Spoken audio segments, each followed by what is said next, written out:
Hello everyone, good evening. मैं शरद यादव एक बार फिर से आप सभी का स्वागत करता हूं आपके अपने यूट्यूब चैनल ग्लैंस एकेडमी पर।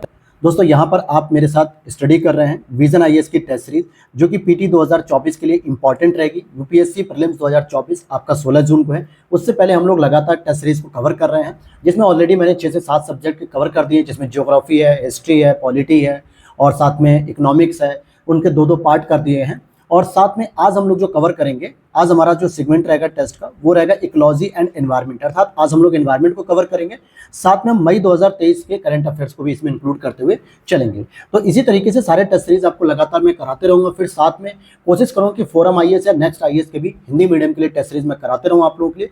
और वीडियो अच्छी लगी तो लाइक कर देना, और इसकी पीडीएफ मैं डिस्क्रिप्शन बॉक्स में दिए गए टेलीग्राम चैनल पर पोस्ट कर देता हूँ डेली एग्जाम कराने के बाद, यानी पेपर करने के बाद। और आप वहां से इसको डाउनलोड भी कर सकते हो और अपना जो है कि परफॉर्मेंस देख सकते हो, पेपर करने के बाद अपना जो है कि प्रैक्टिस कर सकते हो। इन सभी चीज़ों के लिए आप हमारे चैनल को फॉलो कर सकते हो, जिसके लिए क्या करना है, बस सब्सक्राइब बटन पे क्लिक कर देना है। तो चलिए शुरू करते हैं पहले टेस्ट से, यानी पहला क्वेश्चन। तो यहाँ पर आपका पहला प्रश्न दिया हुआ है ठोस अपशिष्ट प्रबंधन से संबंधित। और यहाँ पर देखो, हम लोग उस तरीके से पैटर्न को पढ़ते हैं जिस तरीके से क्या होता है यूपीएससी में पूछा जाता है, और कौन कौन से छोटे छोटे जो टॉपिक्स होते हैं, छोटे छोटे वर्ड्स होते हैं, जिसकी वजह से आपके ऑप्शंस को बदल दिया जाता है, अर्थात वो क्वेश्चन आपका गलत भी हो जाता है। तो इन सभी चीज़ों को यहाँ पे प्रैक्टिस के दौरान सीखेंगे कि कैसे आपको एग्जाम हॉल में अपने स्कोर को इंक्रीज करना है। तो पहला प्रश्न आपसे पूछ रहा है यहाँ पर कि ठोस अपशिष्ट प्रबंधन के संदर्भ में निम्नलिखित कथनों पर विचार कीजिए। अब जो ठोस अपशिष्ट होते हैं वो क्या क्या हो सकते हैं, जैसे कि खाद वगैरह हो सकती है, और जो आप कंपोस्ट करते हो, जो कचरा निकालते हो अपने घरों से, खाने पीने का या किसी प्रकार का कचरा, तो ये सभी जो है कि अपशिष्ट होते हैं और ये ठोस प्रकार के होते हैं, कोई लिक्विड नहीं होते। तो इनका मैनेजमेंट कैसे करना है, तो इसके बारे में लिखा हुआ है कि एक तरीका होता है कंपोस्टिंग, जिसमें क्या होता है उचित तरीके से खोदे गए गड्ढे में अपघटन योग्य ठोस अपशिष्ट को निम्नीकृत करने की प्रक्रिया होती है। जैसे मान लीजिए कोई गड्ढा खोद दिया गया और जहाँ पे हमने लैंडफिल्स के रूप में कुछ सामान्य को डाल दिया, जैसे गोबर वगैरह डाल दिया है, कुछ ऐसे सब्जी वगैरह, फल वगैरह जो सड़ गए, क्योंकि ये अपघटक हो जाएंगे, अर्थात इनका विघटन हो जाएगा आसानी से, तो इसको हमने कंपोस्टिंग कह दिया। दूसरा है लैंड फिलिंग, यानी कि भूमि भराव। निम्न भूमि क्षेत्रों में अपशिष्ट या अन्य पदार्थों की डंपिंग और उसे मृदा से ढकने की प्रक्रिया होती है। जैसे बहुत सारा क्षेत्र ऐसा होता है जो हमारे आसपास की कहीं पे गड्ढे वाला एरिया होता है, जो थोड़ा सा निचला हिस्सा होता है, उसमें हम पटान करते हैं। पटान करने का मतलब हम तो मिट्टी से पाटते हैं, या कुछ कचरा वगैरह, ताकि वहाँ पे कचरे वगैरह डाल दीजिए, उसके ऊपर मिट्टी डाल दीजिए ताकि वो ढक जाए, ये हो सकता है। भस्मीकरण का मतलब होता है शुष्क ठोस अपशिष्ट को हानिकारक गैसों के उपचार की उचित व्यवस्था के साथ बंद कंपार्टमेंट में सुरक्षित रूप से दहन किया जाए। जैसे अगर आप देखोगे बायोगैस जो होती है, संयंत्र होता है, उसमें सामान्यतः क्या किया जाता है, बहुत सारे जो है कि कचरे वगैरह को डाल के उसमें बायोगैस तैयार की जाती है, मीथेन को प्रोडक्शन किया जाता है, और जलवाष्प वगैरह। इनसे क्या होता है कि हम आगे चल के आपका सीएनजी या जो गैस होती है उसको हम स्थापित कर सकते हैं या उसका निर्माण कर सकते हैं। तो कहीं ना कहीं हम एक सुरक्षित कंपार्टमेंट में इसे तैयार करते हैं। तो ये तीनों ही चीज़ें यहाँ पर सही हैं, इसलिए ठोस अपशिष्ट प्रबंधन के संदर्भ में ये तीनों ही स्टेटमेंट सही हैं। नेक्स्ट यहाँ पर अगर हम देखते हैं कि अम्लीय वर्षा के संदर्भ में, अम्लीय वर्षा के संदर्भ में निम्नलिखित कथनों पर विचार कीजिए। क्या क्या है, यह केवल उष्ण कटिबंधीय क्षेत्रों में होती है, यह सल्फर और नाइट्रोजन के ऑक्साइड के जल के साथ अभिक्रिया के कारण होती है, और ताजमहल की सतहों पर परतों के निर्माण का एक कारण इस क्षेत्र में होने वाली अम्लीय वर्षा भी है। तो हम यहाँ पर कहेंगे कि कौन सा सही नहीं है, तो केवल पहला स्टेटमेंट सही नहीं है। क्यों मैंने ऐसा कहा कि पहला स्टेटमेंट सही नहीं है, क्योंकि अगर आप देखोगे क्या कह रहा है स्टेटमेंट में कि यह केवल उष्णकटिबंधीय क्षेत्रों में होती है, ऐसा कोई जरूरी नहीं है भाई। सिंपल सी बात है, जो अम्लीय वर्षा होती है वो सल्फर और नाइट्रोजन के ऑक्साइड की वजह से होती है, और इन दोनों ऑक्साइड का जो है कि जहां पर भी इंडस्ट्री एरिया होता है, जहां पर भी इंडस्ट्री एरिया होता है वहां पर जो है कि इनका रिसाव ज्यादा होता है। तो चाहे फिर वो इंडस्ट्री एरिया उपोष्ण कटिबंध में हो, शीतोष्ण क्षेत्र में हो, समशीतोष्ण में हो, ठंडे क्षेत्रों में भी होगा, तो वहां पर भी अम्लीय वर्षा होगी। ये केवल उष्ण कटिबंध से संबंधित नहीं है, क्योंकि ये कोई प्राकृतिक कारण नहीं है कि केवल 0 से 10 डिग्री या 20 डिग्री तक ही होगा। ये इंडस्ट्रियल एरिया से संबंधित है, और जहां जहां भी इंडस्ट्री देखने को मिलेगी वहां पर आपको ये सारी चीजें देखने को मिलेंगी। इसलिए पहला गलत है, दूसरा भी सही है और तीसरा भी सही है। ताजमहल की सतहों पर क्यों असर पड़ रहा है, क्योंकि मथुरा में जो तेल शोधन कारखाना है हमारे उत्तर प्रदेश का, जो एक इंडस्ट्री है, वहां से बहुत सारे सल्फर और नाइट्रोजन के कण निकलते हैं। खुद आगरा में भी बहुत सारा चमड़ा इंडस्ट्री है, पेठा इंडस्ट्री है, यहाँ से भी बहुत सारे सल्फर और नाइट्रोजन के कण निकलते हैं, जिससे ताजमहल की सफेद दीवारों पर हल्का पीलापन आ रहा है, अर्थात उनकी सतहों पर सफेदी कम हो रही है। तो इसलिए यहाँ पर केवल पहला स्टेटमेंट, मतलब केवल एक स्टेटमेंट ऐसा जो सही नहीं है, बाकी दो सही है। अगले प्रश्न को देखते हैं, क्वेश्चन नंबर हम 3 को देख लेते हैं। हिंदू विवाह अधिनियम, देखिए इसमें कुछ करंट अफेयर्स भी शामिल रहेगा। तो हिंदू विवाह अधिनियम 1955 के तहत तलाक की प्रक्रिया के संदर्भ में निम्नलिखित कथनों पर विचार कीजिए। क्या कहता है कि इसके तहत तलाक से संबंधित प्रावधान शामिल हैं जो केवल हिंदुओं पर लागू होते हैं। ध्यान देना, हिंदू विवाह अधिनियम क्या केवल हिंदुओं पर लागू होते हैं? दूसरी बात अगर हम करें, पक्षकारों को अपनी याचिका वापस लेने के लिए 6 महीने का समय देना अनिवार्य है और आपसी सहमति से तलाक की याचिका विवाह के 1 वर्ष बाद ही दायर की जा सकती है। तो यहाँ पर आप देखोगे कि दूसरा और तीसरा स्टेटमेंट सही है।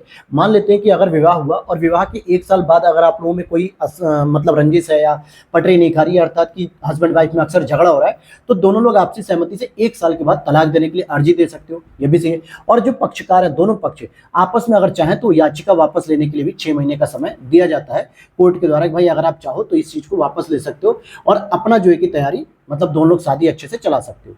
सेकंड थर्ड सही है, लेकिन पहला स्टेटमेंट यहाँ पर गलत हो जाएगा क्योंकि यह केवल हिंदुओं पर नहीं लागू होता है दोस्तों। यह जो अधिनियम होता है ये आपके बौद्ध पर भी लागू होता है, जैन पर भी होता है और सिखों पर भी लागू होता है। तो इस तरीके से आप देखोगे कि केवल और केवल हिंदुओं पर ही लागू नहीं होता है, तो इसलिए पहला गलत है। तो सी ऑप्शन हो जाएगा, 2 और 3 बिल्कुल सही है। अगला प्रश्न है यहाँ पे क्वेश्चन नंबर 4 को देखेंगे, बिजनेस रेडी या बी रेडी, ये किससे संबंधित है भाई? ये एक प्रोजेक्ट है और ये सुर्खियों में रहा है, तो ये किससे संबंधित है? तो आप देखोगे ये वर्ल्ड बैंक से संबंधित है क्योंकि वर्ल्ड बैंक समूह द्वारा बिजनेस रेडी या बी रेडी नाम से एक नवीन कॉर्पोरेट फ्लैगशिप प्रोजेक्ट शुरू किया है। इसका उद्देश्य है कि वर्ल्ड की जो 180 अर्थव्यवस्थाओं में व्यापार और निवेश परिवेश का वार्षिक मूल्यांकन किया जाएगा। 180 अर्थव्यवस्था का मतलब 180 देशों की इकोनॉमी पर जो है कि दृष्टिकोण रखा जाएगा। अगला प्रश्न है क्वेश्चन नंबर 5, कंबाला के संदर्भ में निम्नलिखित कथनों पर विचार कीजिए। यह दलदल और कीचड़ से युक्त धान के खेतों में होने वाली परंपरागत भैंसा दौड़ है। मुख्य रूप से इसे कर्नाटक के मैसूर क्षेत्र में आयोजित किया जाता है।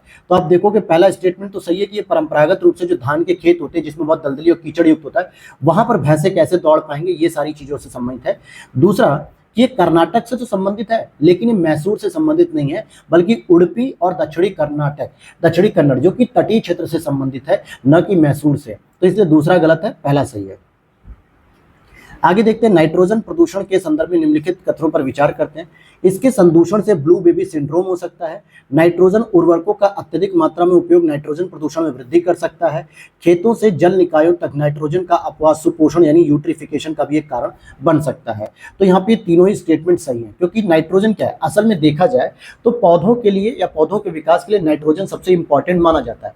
हमारे वायुमंडल में क्या है कि लगभग 78% जो है कि हमारे वायुमंडल में नाइट्रोजन है, लेकिन पौधे इन्हें वायुमंडल से डायरेक्ट ग्रहण नहीं करते हैं, बल्कि मृदा में नाइट्रेट के फॉर्म में जो है कि ग्रहण करते हैं। किस फॉर्म में ग्रहण करते हैं? नाइट्रेट के फॉर्म में।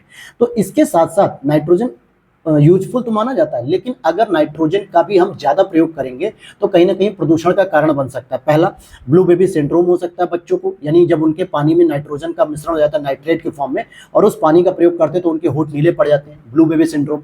दूसरा, अगर नाइट्रोजन उर्वरक का ज्यादा प्रयोग करोगे तो नाइट्रोजन प्रदूषण भी बढ़ेगा।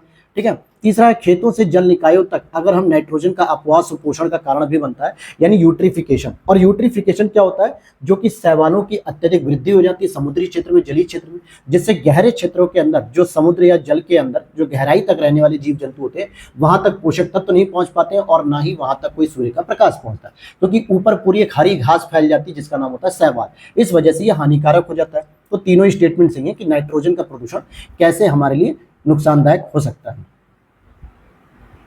अगला प्रश्न है आपका 7 नंबर। वीडियो अच्छी लग रही है दोस्तों तो लाइक कर देना और इसकी पीडीएफ के लिए टेलीग्राम चैनल को ज्वाइन कर सकते हो और आप प्लेलिस्ट में जाकर देख सकते हो कि यहाँ पर मैं आपको वर्ल्ड ज्योग्राफी और इकोनॉमिक्स की मेंस ओरिएंटेड अप्रोचेस क्लास भी करा रहा हूँ जो आपके फाउंडेशन को मजबूत करेगी और इसी तरीके से मैं सारे सब्जेक्ट्स की मेंस ओरिएंटेड क्लासेस भी कराऊंगा, इसलिए ये बहुत ही हेल्पफुल रहेगा आपके लिए, इसलिए चैनल और वीडियो दोनों लाइक कर देना। अगला प्रश्न है आपका, निम्नलिखित कथनों में से कौन सा जैव उपचारण शब्द का सर्वोत्तम वर्णन करता है? जैव उपचारण का अगर हम शाब्दिक अर्थ निकालें तो ऐसा उपचार करना जिसमें हम जैविक घटकों का प्रयोग करते हैं। किसका प्रयोग करते हैं? जैविक घटकों का। जैविक घटकों का प्रयोग क्यों किया जाता है? क्योंकि ये अपघटनीय होते हैं। अपघटनीय का मतलब होता है ये वायुमंडल में बहुत लंबे समय तक नहीं रहते हैं, इसलिए ये प्रदूषण नहीं कहलाते हैं। क्या करते हैं? ये प्रदूषण नहीं फैलाते हैं, तो ये बेहतर माने जाते हैं। तो ऐसे जैविक घटकों का जो हम प्रयोग करके उपचार करते हैं समस्याओं का, तो उसे हम जैव उपचारण कहते हैं। जिसका सही जो है कि व्याख्या कौन कर रहा है?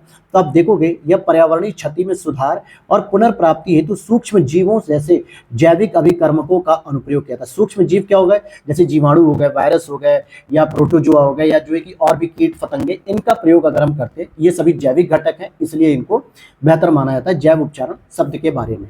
ठीक है।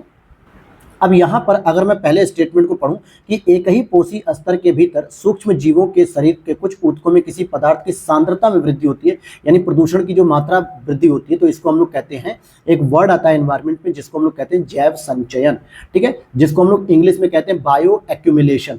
अब जैसे ये वर्ड क्या होता है, ये हमारे मनुष्य के शरीर में सबसे ज्यादा पाया जाता है, क्योंकि हम जितने भी प्रकार का भोजन ग्रहण करते हैं उसमें कहीं ना कहीं क्या होता है, कोई ना कोई जो है कि वायरस या इन्फेक्शन है, जीवाणु या कोई ना कोई बीमारी होती है। इसीलिए हम लोग कोई भी खाना खाते हैं हमेशा बीमार पड़ते ही रहते हैं। हम लोग खाना खाते हैं स्वस्थ रहने के लिए, और जितना अधिक हम खाना का सेवन करते हैं, फ्रूट्स का सेवन करते हैं, उतने ही हम ज़्यादा बीमार होते हैं। क्योंकि आजकल जितने केमिकल डाले जाते हैं, जितने पेस्टिसाइड्स डाले जाते हैं, दवाइयों लगा के सब्जियों को, फलों को 2 दिन में बड़ा कर दिया जाता है, तो हम जितना कंज्यूम करते हैं उतना ही हमारे बॉडी के अंदर क्या होता है, सांद्रता बढ़ती जाती है किसी पर्टिकुलर बीमारी की या किसी प्रदूषण की। तो उसे हम जैव संचयन कहते हैं, यानी कि जैविक घटकों का संचय कर देना, ये हो गया। और अगर हम बात करते हैं कि यह खाद्य श्रृंखला में ऊपर जाने पर उपभोक्ताओं के शरीर में किसी पदार्थ की सांद्रता में जब वृद्धि होती है तो इसको हम जैव आवर्धन कहते हैं, यानी कि बायो मैग्निफिकेशन कह देते हैं। तो इस तरीके से आप देखोगे अलग अलग स्टेटमेंट है, लेकिन जैव उपचार के लिए बी ऑप्शन करेक्ट हो जाएगा। अगला प्रश्न, ठोस अपशिष्ट प्रबंधन नियम 2016 और ई अपशिष्ट प्रबंधन नियम 2016 निम्नलिखित में से किस अधिनियम के तहत अधिसूचित किए गए थे? जब इन दोनों का निर्माण किया गया था तो इन दोनों अधिनियमों को पर्यावरण संरक्षण अधिनियम के अधीन लाकर जो है कि तैयार किया गया, क्योंकि दोनों ही पर्यावरण को सुरक्षित और पर्यावरण को बचाए रखने से संबंधित है, इसलिए पर्यावरण संरक्षण अधिनियम इसके लिए जाना जाता है। अगर आप लोग यूपी पीसीएस या अदर स्टेट पीसीएस की भी तैयारी कर रहे हैं तो आप भी हमारे चैनल को फॉलो कर सकते हो, जहाँ पे हर प्रकार का आपको कंटेंट मिलेगा, घटना चक्र के शॉर्ट नोट्स मिलेंगे, क्लासेस मिलेंगी, टेस्ट सीरीज मिलेंगी, सारी चीज़ें फ्री ऑफ कॉस्ट मिलती हैं। और उसमें ए सी डी बी ये इस तरीके के स्टेट पीसेस में प्रश्न पूछे जाते हैं इनका मैचिंग करने के लिए। तो याद रख लेना, वायु और प्रदूषण निवारण अधिनियम जो है 1981 है, और इसी तरीके से जल प्रदूषण निवारण अधिनियम 1974 है, पर्यावरण संरक्षण अधिनियम 1986, जैव विविधता अधिनियम 2002, वन्य जीव संरक्षण अधिनियम 1972 और वन संरक्षण अधिनियम 1980। तो ये जो स्टेटमेंट आते हैं ये पीसीएस वगैरह में आ जाते हैं। हालांकि यहाँ का जो सही उत्तर हुआ वो बी हो गया। अगले प्रश्न को देखते हैं 9 नंबर में, हाल ही में सुर्खियों में रहे भारतीय संविधान के अनुच्छेद 299 का संबंध किससे है? तो संघ या राज्य की कार्यकारी शक्ति के प्रयोग हेतु की गई संविदाओं से है। तो ए ऑप्शन इज करेक्ट हो जाएगा यहाँ पे। अगला प्रश्न है, पर्यावरण संरक्षण से संबंधित वैश्विक प्रयासों के संदर्भ में निम्नलिखित में से कौन सा सर्वप्रथम हुआ? तो सबसे पहले हमने जब पर्यावरण का संरक्षण करना शुरू किया तो कौन से स्टेटमेंट को हमने सबसे पहले फॉलो किया? तो सिंपल सी बात है, हम इसके बारे में पूरा डिटेल से लिखते हैं। देखो, हमारा साझा भविष्य यानी अवर कॉमन फ्यूचर, ये बर्टलैंड रिपोर्ट के नाम से जानी जाती है, जो कि 1987 में आती है। पर्यावरण विकास पर संयुक्त राष्ट्र सम्मेलन जो हुआ था, ये सबसे पहले स्टॉकहोम सम्मेलन हुआ था 1972 में। मानव पर्यावरण की अगर ये 1972 नहीं था, पर्यावरण विकास पर जो संयुक्त राष्ट्र सम्मेलन हुआ था ये 1992 में हुआ था, ठीक है। और मानव पर्यावरण पे जो संयुक्त राष्ट्र सम्मेलन हुआ था ये हुआ था 1972 में। क्योटो प्रोटोकॉल की अगर हम बात करें, क्योटो प्रोटोकॉल जो कि 1997 में जो है कि तैयार किया गया यानी अपनाया गया, लेकिन इसका इम्प्लीमेंट जो किया गया था वो 2005 से किया गया था, जापान के क्योटो से। अब यहाँ पर पूछ रहा है कि सबसे पहला गतिविधि कौन सी हुई? तो सबसे पहली गतिविधि सी ऑप्शन हो जाएगी कि मानव पर्यावरण यानी कि ह्यूमन एनवायरनमेंट पे जो यूएन का सम्मेलन हुआ था वो ये हुआ था, और ये हुआ था आपका स्टॉकहोम सम्मेलन के नाम से भी जाना जाता है। और इसी समय जो है कि ये घोषित कर दिया गया कि भाई 5 जून को हम लोग पर्यावरण दिवस मनाएंगे। तो 10 का सी हो गया। अगले प्रश्न को देखते हैं 11 नंबर, निम्नलिखित कथनों पर विचार करते हैं। अवायवीय अपघटन ऑक्सीजन की अनुपस्थिति में घटित होता है और इस प्रक्रिया में अत्यधिक मात्रा में ऊर्जा उत्पन्न होती है, ठीक है। अवायवीय अपघटन में खरपतवार के बीज और अपशिष्टों के मौजूद कीटाणु नष्ट हो जाते हैं। तो यहाँ पे दोनों ही स्टेटमेंट सही है। अवायवीय का मतलब होता है यहाँ पे जो वाय होता है ना, वायवीय का मतलब होता है ऑक्सीजन की उपस्थिति, लेकिन जब अ लग गया इसका मतलब यहाँ पे ऑक्सीजन की अनुपस्थिति है, अर्थात ऑक्सीजन यहाँ पे मौजूद नहीं है, और ऐसे में बहुत अधिक मात्रा में ऊर्जा भी प्राप्त होती है और जो कीटाणु होते हैं इन्फेक्शन करने वाले वो नष्ट हो जाते हैं खरपतवार में। तो सी स्टेटमेंट यहाँ पे सही हो जाएगा। अगला प्रश्न है, राष्ट्रीय स्वचालित फिंगरप्रिंट, क्या लिख रहा है कि राष्ट्रीय स्वचालित फिंगरप्रिंट पहचान प्रणाली, जिसका फुल फॉर्म है NAFIS, इस कथन से संबंधित हम स्टेटमेंट पर बात करेंगे। क्या लिखता है यहाँ पर कि यह एक वेब आधारित एप्लीकेशन है जो आपराधिक फिंगरप्रिंट की केंद्रीय रिपोजिटरी के रूप में काम करेगा। बिल्कुल सही बात है। दूसरा, इसके तहत किसी अपराध हेतु गिरफ्तार किए गए प्रत्येक व्यक्ति को 10 अंकों का एक विशिष्ट राष्ट्रीय फिंगरप्रिंट नंबर प्रदान किया जाएगा। यह भी सही है। इसका प्रबंधन crime and criminal tracking network एवं सिस्टम के द्वारा किया जाता है। तो यही स्टेटमेंट गलत हो जाएगा, क्योंकि इसका जो जो मैनेजमेंट है वो 2022 से ही लाया गया था इसका मतलब कि परिकल्पना को 2022 में एनसीआरबी के द्वारा इसे रिकॉर्ड किया जा रहा है। नेशनल क्राइम रिकॉर्ड ब्यूरो इसकी फुल फॉर्म होगी, न कि क्राइम एंड क्रिमिनल ट्रैकिंग। तो तीसरा गलत हो जाएगा, पहला और दूसरा सही है। और यहाँ पर पूछ रहा है कि कितने युग्म सही सुमेलित है, तो केवल 2 सही हैं, अर्थात बी स्टेटमेंट सही हो जाएगा। नेक्स्ट है आपका डोडो, क्वेगा, थाइलेसिन और स्टेलर डी काउ। ये क्या है, ये किससे संबंधित हैं? तो ये क्या है दोस्तों, ये एक विलुप्त प्रजातियां हैं। क्या है, ये विलुप्त प्रजातियां हैं। अब आगे हम देखते हैं अगले प्रश्न पे 14 नंबर। भारत में निम्नलिखित जैव विविधता संरक्षण प्रयासों को प्रारंभिक से नवीनतम तक काल अनुक्रम के साथ व्यवस्थित करना है। इट मीन्स कि सभी काल अनुक्रम कैसे सेट करने हैं, जो जब प्रोग्राम या प्रोजेक्ट लाए गए। जैसे अगर मैं बात करूं प्रोजेक्ट एलिफेंट की, तो 1972 उल्टा हो गया, ये 1992 में लाया गया था, ठीक। और अगर हम प्रोजेक्ट स्नो लेपर्ड की बात करें, प्रोजेक्ट स्नो लेपर्ड की बात करते हैं, तो इसको लाया गया था दोस्तों 2009 में लाया गया था। वहीं प्रोजेक्ट हंगुल की बात करें अगर हम, भाई हंगुल का भी तो पता होना चाहिए ना, तो इसको आपके 1970 के दशक में लाया गया, यानी 1970 के आसपास। और ये एशियाटिक लायन रीइंट्रोडक्शन प्रोजेक्ट की बात करें, तो ये सामान्यतः एशियाई शेर संरक्षण जो परियोजना थी, इसको लाया गया था आपके 2004 में। ये प्रोजेक्ट टाइगर नहीं है, बल्कि ये एशियाई शेरों से संबंधित है, जो आपके गिर राष्ट्रीय उद्यान गुजरात में पाए जाते हैं। अब इसी आधार पे आप क्रोनोलॉजी लगाओगे तो आपका सी ऑप्शन आएगा 3142, आप यहाँ पे देख सकते हो। अगले प्रश्न को देखते हैं 15 नंबर पे। ई अपशिष्ट निम्नलिखित हानिकारक पदार्थों में से कौन सा पाया जाता है, यानी ई अपशिष्ट निम्नलिखित हानिकारक पदार्थों में से कौन सा पाया जाता है? तो इसका सही उत्तर हो जाएगा आपका लेड, कैडमियम, क्रोमियम। ये तीनों ही आपके हानिकारक पदार्थों के रूप में पाए थे। इलेक्ट्रॉनिक जो आपके सामान होते हैं, यानी इलेक्ट्रॉनिक जो अपशिष्ट होते हैं, तो 1, 2, 3 ये तीनों ही हानिकारक होते हैं।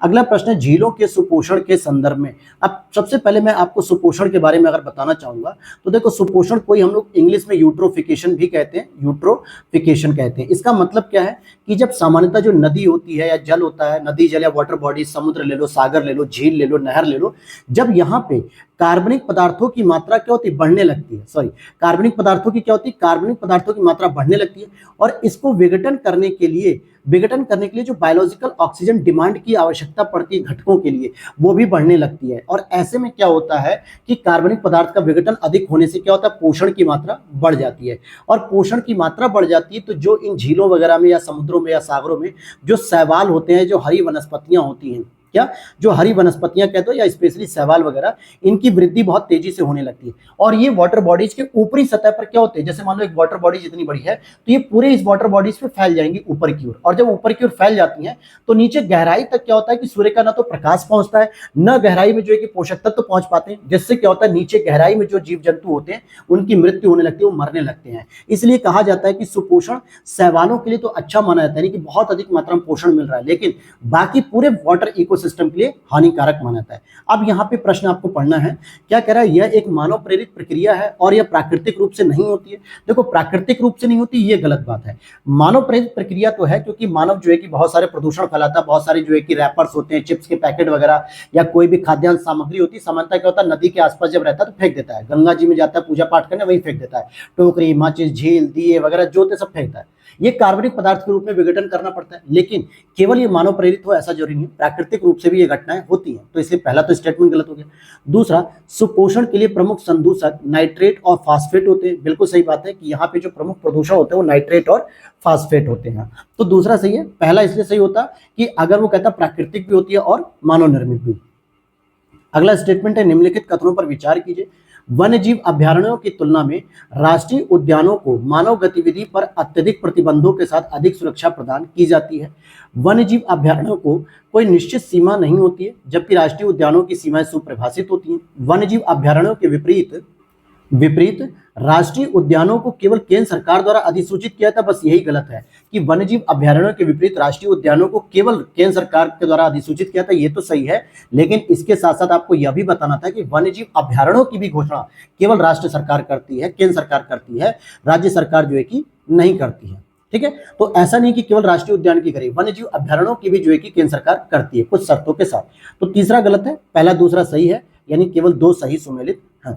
अगला प्रश्न है आपका, निम्नलिखित कथनों पर विचार कीजिए। और यहां पर पूछा जा रहा है कि दीमक को मीथेन के आर्द्र भूमि वन्य पशु, पशुधन जैसे प्राकृतिक स्रोतों और ज्वालामुखी जैसे भूवैज्ञानिक कारकों में गिना जाता है। दीमक की आंत में पाए जाने वाले मिथोजोनिक सूक्ष्मजीव शरीर में प्रवेश करने वाले सेलुलोज का विखंडन करते हैं और मीथेन का उत्सर्जन करते हैं। तो यहाँ पर दोनों स्टेटमेंट सही हैं और दोनों एक दूसरे की व्याख्या करते हैं। इसीलिए कहा जाता है कि जो मीथेन की प्राप्ति होती है वो धान के खेतों में भी होती है, दीमक की बाम्बी में भी होती है, यानी दीमक में भी पाए जाते हैं, जो उनके टीले वगैरह होते हैं, जो उनकी लाइन होती है उसमें भी ये पाए जाते हैं। अगला प्रश्न है आपका 19 नंबर पे, आयनकारी विकिरणों के बारे में। तो यहाँ पर हम देखेंगे आयनकारी विकिरणों के बारे में, जिसमें कह रहा है कि इसमें दीर्घ तरंग दैर्घ्य वाली पराबैंगनी विकिरण, एक्सरे और गामा किरणें शामिल होती हैं। नाभिकीय अभिक्रिया से उत्पन्न विद्युत आवेशित कण परमाणुओं या अणुओं से इलेक्ट्रॉनों को मुक्त कर सकते हैं, जिससे आयन उत्पन्न होते हैं। कोशिका से गुजरने वाली गामा किरणें डीएनए के समीप विद्यमान जल के अणुओं को आयनित कर सकती हैं, जिससे संभवतः डीएनए विखंडित हो सकता है और जीवित ऊतकों को क्षति पहुंचा सकती है। तो यहाँ पर आप देखोगे कि पहला स्टेटमेंट गलत है। क्यों कह रहा है? क्योंकि इनमें जो लॉन्ग वेव रेडिएशन होती है, लॉन्ग वेव रेडिएशन जिसको LWR भी कहते हैं, तो इनमें दीर्घ तरंग वाली जो पराबैंगनी विकिरण होती है, इसमें स्पेशली अगर हम बात करें तो ये शामिल नहीं होती हैं, क्योंकि LWR जो दोस्तों होता है वो पृथ्वी से रिटर्न होके जाती है, यानी कि जो शॉर्ट वेव रेडिएशन के रूप में आती है ना, सूर्य से जो पृथ्वी पे आती है शॉर्ट वेव रेडिएशन, जिसको हम लघु तरंग दैर्घ्य कहते हैं, उसमें एक्सरे और गामा रे, अल्ट्रावायलेट रेज ये सभी देखने को मिलती हैं। लेकिन लॉन्ग वेव रेडिएशन क्या होता है? जब पृथ्वी अपने वायुमंडल के बाद जो है कि अपनी किरणों को वापस भेजती है, जिसे हम पार्थिव विकिरण कहते हैं, उसमें ये सारी नहीं जाती हैं। उसमें तो रेडियो तरंग होती है, विजुअल तरंग होती है, ये सब होता है। तो इस आधार पर पहला स्टेटमेंट तो गलत हो गया। दूसरे की बात करें तो नाभिकीय अभिक्रिया से उत्पन्न विद्युत आवेशित कण परमाणुओं या अणुओं से इलेक्ट्रॉनों को मुक्त कर सकते हैं, जिससे आयन उत्पन्न होता है। बिल्कुल, जब इलेक्ट्रॉन मुक्त होते हैं तो आयन उत्पन्न होते हैं। और यहाँ पे कोशिका से गुजरने वाली गामा किरणें डीएनए के समीप विद्यमान जल के अणुओं को आयनित कर सकती हैं, संभवतः डीएनए विखंडित हो सकता है, जीवित ऊतकों को क्षति पहुंचा सकता है, यह भी सही है। तो इसलिए जो भी आयनीकरण विकिरणें होती हैं, जैसे आप देखोगे कैंसर के इलाज में जो कीमोथेरेपी की जाती है, जो आयनीकरण विकिरण होती है उनके द्वारा, तो आसपास की रेडिएशन के माध्यम से आसपास की जो टिश्यूज होते हैं वो भी कोशिकाएं विखंडित हो सकती हैं। तो सेकंड और थर्ड सही है, पहला गलत है। और यहाँ पूछ भी रहा है कि केवल कौन सा सही नहीं है, तो इसलिए केवल एक ऐसा युग्म है जो सही नहीं है और पहला ही ऐसा युग्म है। अगला प्रश्न है यहाँ पे, पारिस्थितिक अनुक्रमण, ठीक है, बायोटिक सक्सेशन भी इसे हम कहते हैं। क्या कहते हैं? बायोटिक सक्सेशन इसे हम कहते हैं। यहाँ पूछा जा रहा है आपसे कि पारिस्थितिक अनुक्रमण को एक ऐसी प्रक्रिया के रूप में परिभाषित किया जाता है जिसमें किसी प्रजाति की एक पीढ़ी अन्य प्रजातियों को विकसित होने की अनुमति दिए बिना उन्हें प्रतिस्थापित कर देती है। प्राथमिक अनुक्रमण नवीन रूप से प्रकट होने वाले और पूर्णतः जीवन विहीन क्षेत्रों में होती है। तो दूसरा तो सही है, लेकिन पहला यहाँ पर गलत हो जाएगा। क्यों? क्योंकि अगर आप देखोगे कि एक सुनिश्चित क्षेत्र होता है जहाँ पे प्रजाति संरचना ने उचित रूप से आकलित परिवर्तन किया होता है। कहने का मतलब होता है कि जो पारिस्थितिक अनुक्रमण होता है एक ऐसी प्रक्रिया जहाँ पे जो किसी प्रजाति की जो एक पीढ़ी है वो अन्य प्रजातियों को विकसित होने की अनुमति दिए बिना उन्हें प्रतिस्थापित करती है, ऐसी बात नहीं है। यहाँ पर पहली बार आती है और यहाँ पे कंपटीशन होता है आपस में अलग अलग प्रजातियों के साथ, ठीक है, तो कंपटीशन भी होता है। तो पहला स्टेटमेंट गलत हो जाएगा, यानी बी सही है। अगला प्रश्न है 21, हाल ही में सुर्खियों में फर्स्ट लॉस डिफॉल्ट गारंटी यानी FLDG, ये किससे संबंधित है? यह स्टेटमेंट आपसे पूछा जा रहा है। तो अगर आप देखोगे इसके बारे में कि ये RBI के द्वारा शुरू किया गया, यहाँ पे कह रहा है कि फर्स्ट लॉस डिफॉल्ट गारंटी या बैंकों, गैर बैंकिंग वित्तीय कंपनियों, जिसको हम लोग NBFC कहते हैं, और कल की क्लास में मैंने ये इकोनॉमिक्स मेंस ओरिएंटेड क्लास में इस चीजें समझाई भी हैं, और ऋण सेवा प्रदाताओं जो LSP होती हैं, इनके बीच एक संविदात्मक व्यवस्था है जिसके तहत LSP बैंकों को मुआवजा देने की गारंटी देता है। बिल्कुल सही बात है। और इस व्यवस्था के तहत केवल एक निश्चित सीमा तक नुकसान को कवर किया जा सकता है। यह भी बात सही कि एक निश्चित सीमा तक ही जो है कि हम नुकसान को कवर करेंगे। और अगला स्टेटमेंट है कि डिफॉल्ट लॉस गारंटी प्रदान करने वाली LSP को कंपनी अधिनियम 2023-13 के तहत कंपनी के रूप में सूचीबद्ध किया जाएगा। यह भी सही है। और ये जो प्रोजेक्ट है ये RBI के द्वारा शुरू किया गया, ठीक है, ये मुख्य रूप से जो NPO होता है ना उसी के रिकवरी से संबंधित है।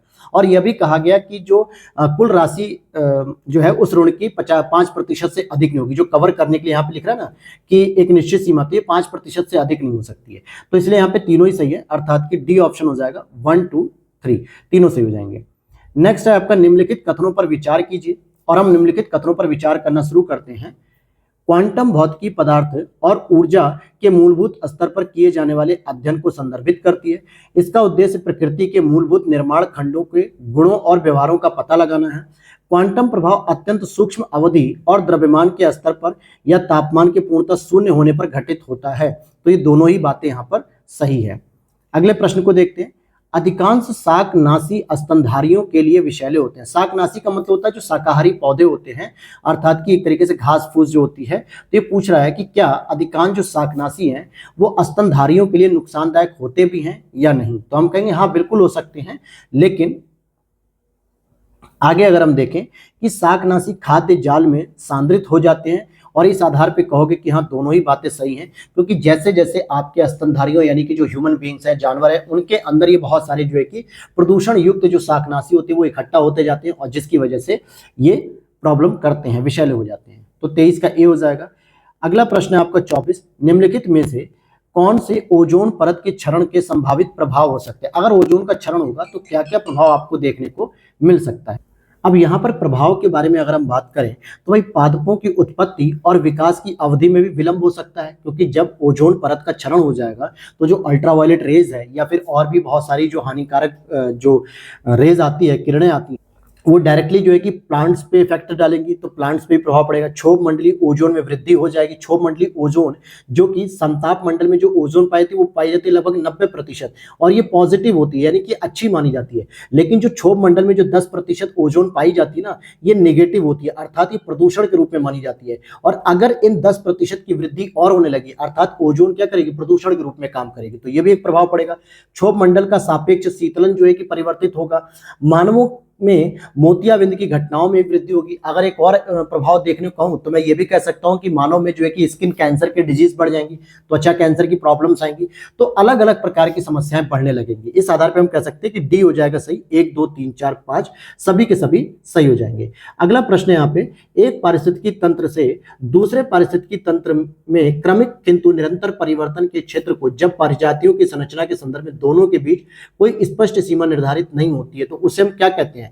सिंपल सी बात है, उसे हम क्या कह देंगे कि एक इकोक्लाइन कह देते हैं। अर्थात कहने का मतलब है कि दो अलग अलग तो हैं लेकिन इनके बीच में जो है कि कोई क्लियर बाउंड्रीज नहीं है, तो यहाँ पे कुछ इसके कॉमन रीजन भी देखने को मिलेंगे जिसे हम लोग इकोक्लाइन भी कह सकते हैं, इकोटोन भी हम उसे कह सकते हैं।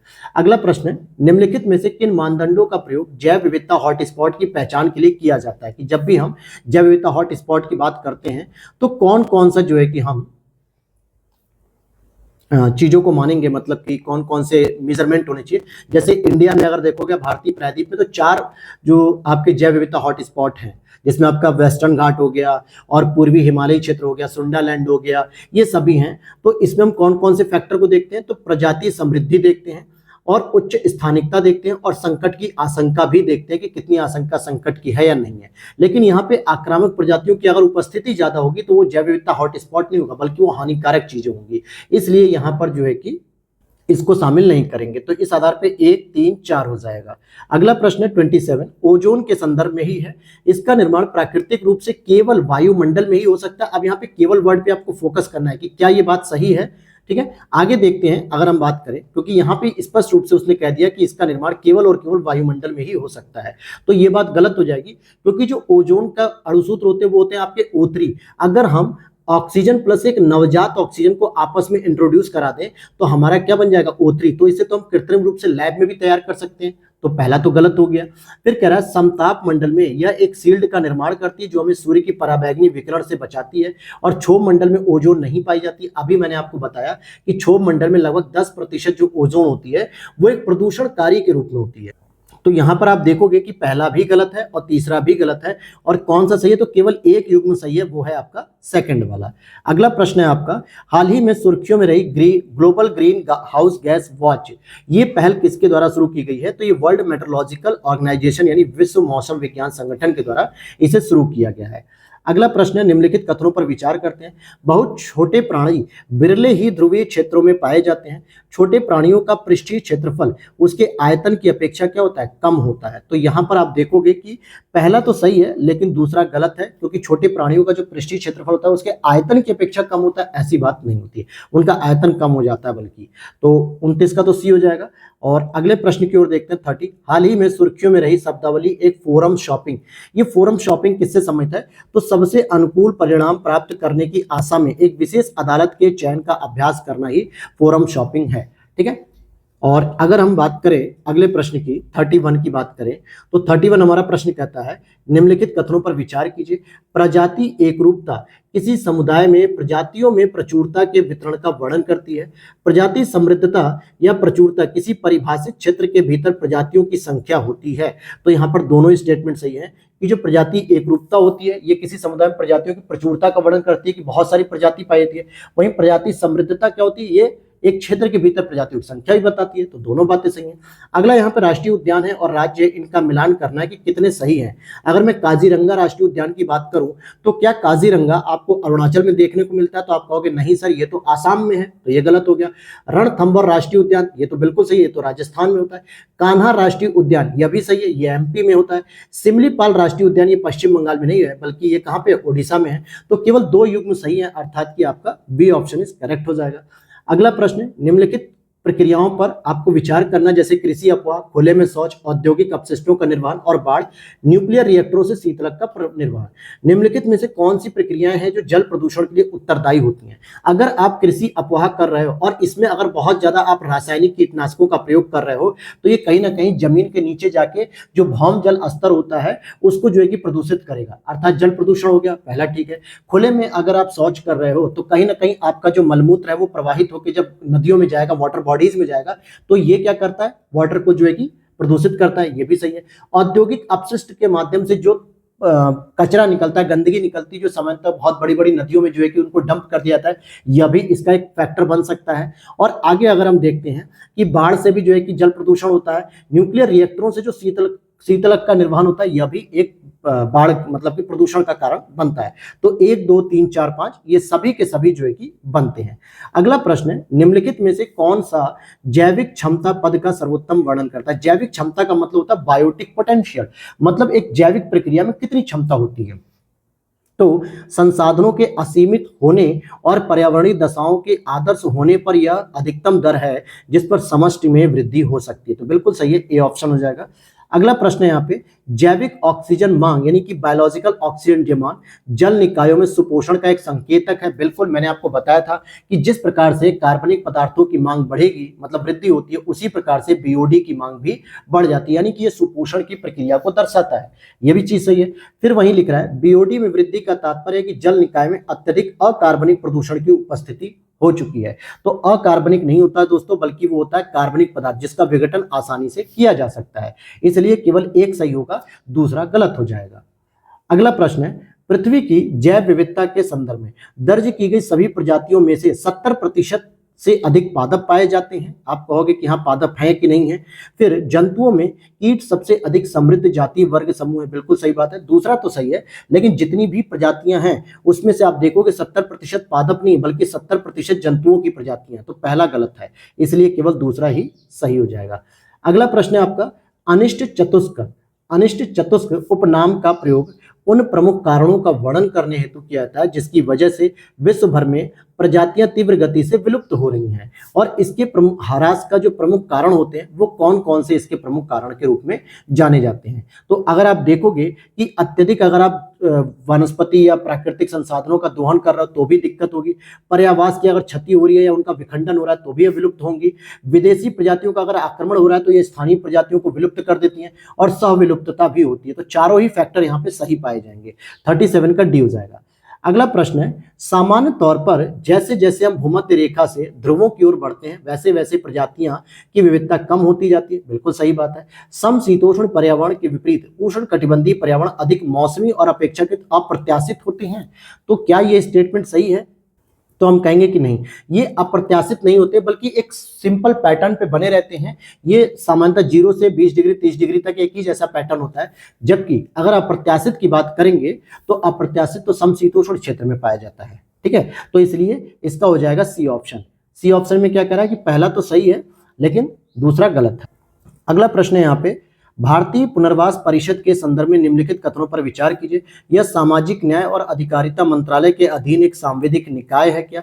फिर यह पेशेवरों के लिए शिक्षा और प्रशिक्षण के न्यूनतम मानक निर्धारित करता है? तो ये दोनों ही बातें सही हैं। अगला प्रश्न है ग्रेट इंडियन बस्टर्ड के संदर्भ में, यह भारतीय उपमहाद्वीप के लिए स्थानिक प्रजाति, यानी कि इसका जो जन्म हुआ है ये भारतीय उपमहाद्वीप के अंतर्गत ही हुआ है, तो ये बात तो बिल्कुल सही है। और ये सबसे दुर्लभ पक्षियों में से एक है, ग्रेट इंडियन बस्टर्ड।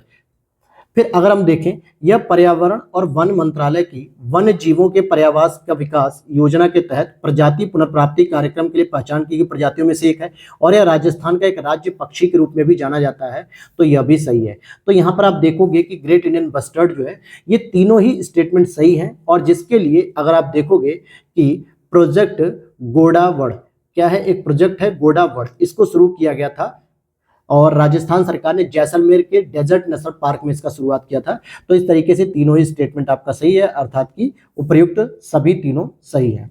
अगला प्रश्न है 41 जो सस्टेनेबल डेवलपमेंट गोल से संबंधित है। क्या पूछा जा रहा है? सस्टेनेबल डेवलपमेंट गोल रियो घोषणा के तहत अपनाए गए लक्ष्यों के 17 सेट हैं।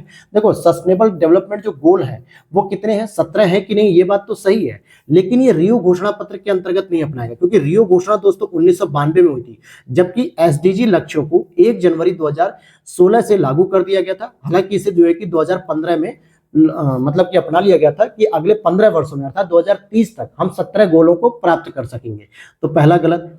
पर्यावरण वन जलवायु परिवर्तन मंत्रालय भारत में एसडीजी के कार्यान्वयन का समन्वय करता है, दूसरा भी गलत। इसके लिए नीति आयोग है, हमने बताया था पिछले जो 2-3 टेस्ट किए उसमें किसी एक टेस्ट में आया था। तीसरा SDG India index NITI Aayog द्वारा अंतर्राष्ट्रीय मुद्रा कोष के सहयोग से जारी की जाती है। ये ध्यान देना कि क्या नीति आयोग जो अपनी रिपोर्ट जारी करता है इसमें अंतर्राष्ट्रीय मुद्रा कोष का सहयोग लेता है, तो हम कहेंगे कि नहीं, इसमें आईएमएफ का कोई सहयोग नहीं होता है, तो ये भी गलत है। तो कौन सा सही नहीं है? तीनों ही सही नहीं है, 1 2 3 तीनों सही नहीं है। क्यों सही नहीं है ये भी मैंने आपको बता दिया। नेक्स्ट है यहाँ पे सूखती हुई झीलें। कुछ ऐसी झीलें हैं जो रामसर साइट के रूप में भी जानी जाती हैं और कुछ जो है कि विदाउट रामसर साइट में, लेकिन ये लगातार सूख रही हैं और इनमें लगातार खतरा पैदा हो रहा है। तो इनका मिलान करना है आपसे, और क्या मिलान करना है कि मेट्टूर झील तमिलनाडु, कृष्णराज सागर कर्नाटक, नागार्जुन सागर महाराष्ट्र और इदमालयार केरल। तो यहाँ पूछ रहा है कि कौन से सही है आपके और कौन से नहीं। तो अगर मैं आपको बताऊं कि मेट्टूर झील की बात करें, जिसको हम स्टेनली जलाशय भी कहते हैं, तो तमिलनाडु में ही स्थित है। दूसरा कृष्णराज सागर की बात करें तो एक कावेरी नदी के तट पे कर्नाटक में मैसूर में स्थित है। नागार्जुन सागर की बात करेंगे तो तेलंगाना में स्थित है, न कि महाराष्ट्र में स्थित है, नलगोंडा जिले में, तो ये तो गलत हो गया। और इदमालयार झील की बात करेंगे तो केरल के एर्नाकुलम जिले में स्थित है।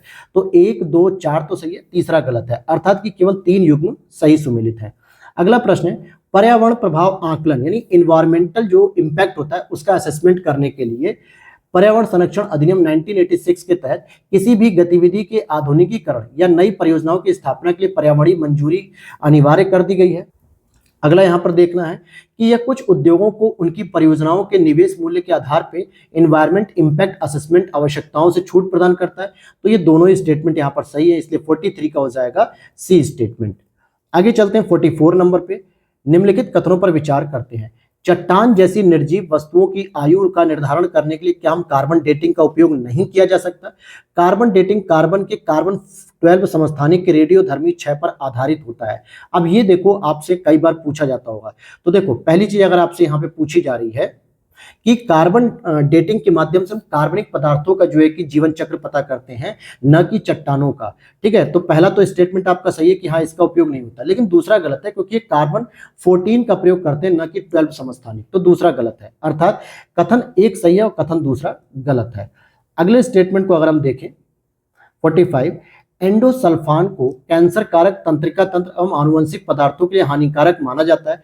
इसमें इसका सर्वाधिक प्रयोग किया जाता है, तो कृषि में उपयोग होने वाले जो कीटनाशक होते हैं उसमें एंडोसल्फान का सबसे अधिक प्रयोग किया जा रहा है। हालांकि अभी सुप्रीम कोर्ट ने कीटनाशकों के दुष्प्रभावों के पीड़ित के लिए इसका एंडोसल्फान पर जो है कि केरल सरकार की आलोचना की कि केरल सरकार क्यों जो है कि एंडोसल्फान का ज्यादा से ज्यादा प्रयोग कर रही है, तो ये कृषि में होता है। अगला प्रश्न है पारिस्थितिकी तंत्र में कार्बनिक पदार्थों के अपघटन के संदर्भ में। अब जो कार्बनिक पदार्थ होते हैं उसका अपघटन के बारे में पूछा जा रहा है कि अवायवीय परिस्थितियां कार्बनिक पदार्थों के अपघटन की प्रक्रिया को धीमा कर देती हैं क्या? ये बात सही है। अगर यहाँ पे वायवीय प्रक्रिया होगी यानी ऑक्सीजन की उपस्थिति होगी तो ये बहुत तेजी से कार्बनिक पदार्थों का विघटन कर सकती है, लेकिन अवायवीय प्रक्रिया इसे स्लो कर देती है। अपघटन की प्रक्रिया में खंडन, निक्षालन, अपचयन, ह्यूमस और खनिजी भवन सहित प्रक्रियाओं की एक श्रृंखला भी शामिल होती है। तो हाँ, यह भी सही बात है क्योंकि अपघटन में ये सारी प्रक्रियाएं आती हैं, इसलिए 1 और 2 दोनों सही है। अगला प्रश्न यहाँ पे 47, भारत के जैव भौगोलिक क्षेत्रों में से एक, मतलब यह एक ऐसा क्षेत्र है जो जैव भौगोलिक क्षेत्रों में से, और इस क्षेत्र में कुल क्षेत्रफल के लगभग 1/3 भाग पर उष्णकटिबंधीय सदाबहार वन का विस्तार है। अब जैसे ही सदाबहार की बात आई और 1/3 की, तो अगर इन ऑप्शंस में अगर आप देखोगे तो पश्चिमी घाटी एक ऐसा क्षेत्र है जो सदाबहारी क्षेत्र के रूप में जाना जाता है, जहां पर पूरे के पूरे 1/3 क्षेत्र पे सदाबहार का विस्तार है। तो ये सही हो जाएगा डी ऑप्शन। अगला प्रश्न है, आर्टिकल नंबर 355 केंद्र सरकार को अधिकृत करता है। करंट अफेयर्स का प्रश्न ये यहाँ पर, भारत को या भारत के प्रत्येक राज्य को आंतरिक अशांति से सुरक्षा प्रदान करने के लिए, फिर किसी भी राज्य द्वारा संघ के कानूनों और विनियमों का अनुपालन सुनिश्चित करने हेतु निर्देश जारी करने के लिए, किसी राज्य में संवैधानिक तंत्र की विफलता या उसके भंग होने की स्थिति में राष्ट्रपति शासन। तो पहला और दूसरा तो सही है क्योंकि इस आधार पे भी आर्टिकल 356 का प्रयोग किया जा सकता है, लेकिन तीसरा गलत है। तीसरा कह रहा है संवैधानिक तंत्र की विफलता अगर हो रही है तो राष्ट्रपति शासन लगेगा, तो इसके लिए तो डायरेक्टली 356 का प्रयोग किया था, न कि 355 का। तो इसलिए केवल 2 सही है, तीसरा गलत है, अर्थात 1 और 2 सही है। अगला प्रश्न है, यहाँ पे कुछ प्रदूषक है और उनके स्रोतों के बारे में कि वो कहाँ कहाँ से उत्पन्न होते हैं। अगर आप देखोगे ओजोन की, तो वाहनों से निकलने वाला धुआं, इससे भी। फिर प्लूटोनियम की बात करें परमाणु रिएक्टर से, और पारा की बात करेंगे तो दंत चिकित्सा उद्योग। तो इसमें आप देखोगे कि सभी, यहाँ पे 4 क्यों दे रहा है, वैसे तो सही सुमेलित तो हैं, कोई ये क्या तो छूट गया है या फिर 3 ही होंगे। अल्टीमेटली आप ये जानो कि तीनों ही सही है, ठीक है, तीनों ही सही है। अब आगे चलते हैं अगले प्रश्न पे। क्वेश्चन नंबर 50 की बात करेंगे।